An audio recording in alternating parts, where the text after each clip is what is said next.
rasanya air mataku. Terlalu banyak sudah yang tertumpah. Menangis meratap di buru nasibku. Nasib buruk seorang tunawisma. Langit sebagai atap rumahku dan bumi sebagai lantainya. Hidupku menyusuri jalan sisa orang yang aku makan. Langit sebagai atap rumahku dan bumi sebagai lantainya. Hidupku menyusuri jalan sisa orang yang aku makan. Jembatan menjadi tempat perlindungan dari terik matahari dan hujan.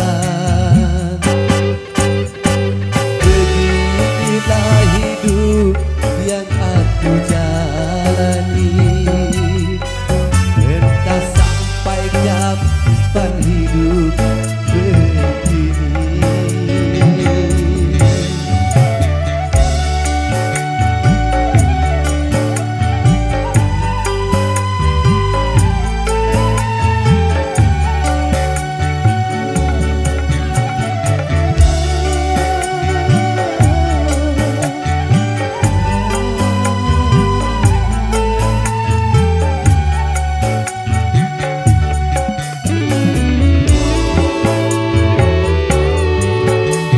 Kering sudah rasanya air mataku.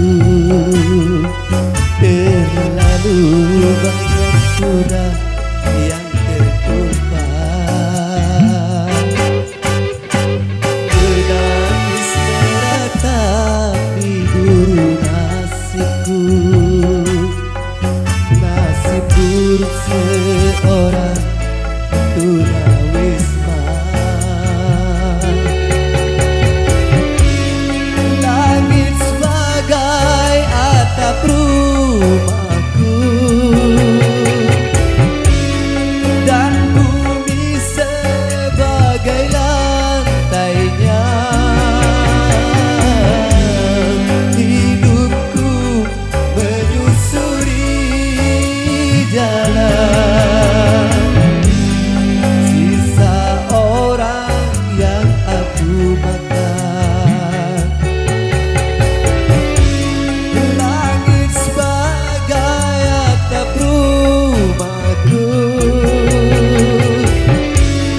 dan bumi sebagai lantainya. Hidupku menyusuri jalan sisa orang yang aku makan. Jembatan menjadi tempat perlindungan dari terik matahari dan hujan. Begitulah hidup yang aku jalani. Entah sampai kapan hidup begini. La la la, la la la, la la la la.